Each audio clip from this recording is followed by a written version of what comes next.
Hi guys, friends, good day to you. Scenthound here. Today we're talking a bit about productivity, feeling good, moving forward in life.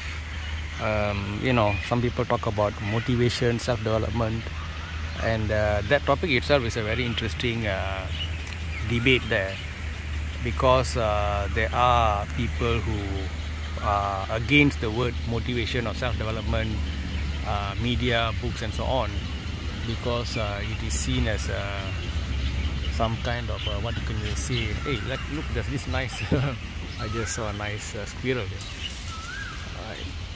Okay, where was I? Right, so so we are talking about the concept of self-development. Naturally, all of us in life, we start out at some point with some level of skills and abilities and habits, and throughout life we find the need to improve and empower ourselves. The word individuation was used by Carl Jung, a famous psychiatrist, who talked about the need for a person to over time, empower himself and become his own individual. That requires a lot of soul searching, leading down a lot of blind pathways, and you will go into a lot of dead ends and get into the wrong jobs, meet the wrong people, and then eventually you might over time finally discover what you are meant to do and in life, right, and where you are meant to go. So along this journey, well, in the ancient days there were the elders in the village, and there might be some wise people who would sort of be the guide, and who would be a mentor and be somebody who can help this human being, this individual, find his way in life.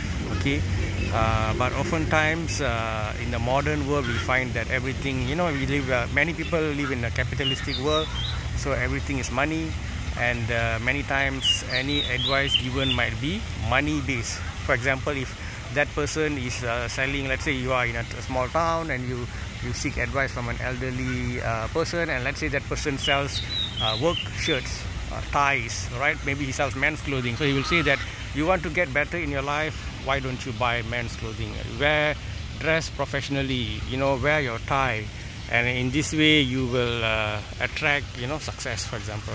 So is his advice objective? Is his advice the correct one, all right, for you and for your future? So the modern culture of capitalistic society has caused a lot of guidance and advice that we used to get in the villages become very biased nowadays. Okay, so these are some of the challenges we face in modern life, and I myself, just like many of you all, I'm on a journey of life, and each period in life I do look at life in different ways. How do you want to define life, right? Is life a journey? Is life just a brief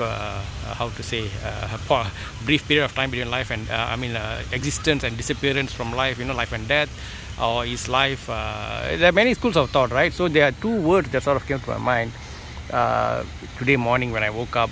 One is that life as the metaphor, right, as a test. Okay, life as a test, and the other one is life as a marathon. So maybe I will start talking about life as a a test first. So you've got many tests in life, both internal and external. Internal tests will be tests like laziness, right? When you wake up in the morning, do you want to get out of bed, right, in the first place? Even that, sometimes I find it like, I want to sleep some more, right? So that's an internal test. Okay, do you eat the right food once you wake up for your breakfast, right? Are you just scrunching on some junk food, taking some alcohol, or are you eating good food? Okay, so that's the first test of getting up on time, test of eating the correct food. Okay, and then you want to get dressed. Are you neatly dressed? Okay, this is also a major challenge, especially for guys. I think girls tend to be more particular about how they dress, but guys especially, you find that they just might throw on something and then rush to work. Okay, and then once you're at work, are you motivated at work, right? So every step of the way there are a lot of questions that you must answer, and oftentimes we find ourselves going in a direction of the most easiest solution, right? We eat the most tasty food, we just, you know, dress whatever is available and so on. So how do we evolve ourselves? How do we improve ourselves so that we make better decisions? Okay, so when we look at life as a test, you know, the test that we always get in school, it's maybe 1 hour long. They give you a paper, or maybe in modern days it might be a computerized test. You got multiple choice answers, you got essays, you got various formats, and then you need to think. Okay, you need to think on what would be the best answer. If you rush and go for the first answer, you might give a wrong answer. You must read each answer, 1, 2, 3, 4 options, right? Let's say you have to read each of the options, you have to deliberate on it, you have to think about it. You would have to done your homework even before the test, and then you can give an appropriate answer. And once you've answered a few questions, you might want to go back and double check so that you've not carelessly made any errors whereby you meant to answer A but you have clicked on B or ticked on B, or you have not read the word carefully. Maybe they put the question says except all of the following mammals except, but you didn't you know, pay attention to the word except. So you see that seriously speaking, when you talk about looking at life as a test, from the moment you wake up in the morning and you tell yourself this is a test that lasts say 60 years. Let's say our lifespan is 60 years, 50 years, maybe 70 years. So this is a test that's not 1 hour long, but 50, 60 years long. And in this test, I must look at every single question of what I'm eating, question of who am I hanging out with, question of how am I spending the day, and make my best attempt to give the right answer so that I'm able to navigate my way through life and attain my goals and have a satisfying life. So I might do a part 2 on this viewpoint of life as a test or life as an exam, so that you can create right answers. And then there's that issue of you as a person, right? Are you okay, like if you look at yourself as a spirit living in a body, if you have that kind of viewpoint, right? That is one thing. But then are you physically a male or a female? Are you Caucasian, Asian, or a black person? Or are you what other things? Are you rich or poor, right? There's so many classifications of this spirit that's living in this body, right? Which country are you from, and so on. And many times the external test that we face is that people make decisions oftentimes based on all these external classifications of ourselves, right? If you belong to a certain religion, if you have a certain skin color, if you dress in a certain way, you can be treated and you can get very different outcomes in your tests of life. So how do you understand, look at this and do the correct things, right? And then there are people who lean too much to the right, extremist thinking, and there are those who lean too much to the left and become too woke and, you know, start to overdo the minority and the supporting the weak people thing, right? So it's important for us to be fair. We must help people who are weak, but we don't need to, if possible, as much as possible, to look at them in other dimensions. That means, let's say your aim is to help somebody who's barely making any money, so you can make a decision to sort of help this person in a very positive way, meaning teach them a skill so that they can maybe sell handicrafts, for example. If you were to just give them money, you're encouraging them being a poor person, because why should I work? I'm getting money from charity every month, right? And also, if you're going to use shortcuts like, okay, a person from this race or from this religion are all weak, so I'm going to help them, you also be wrong, because it's not the thing, right? It is very possible that somebody who's from a typically marginalized group is very rich, is very well off, right? So your criteria should be very clear.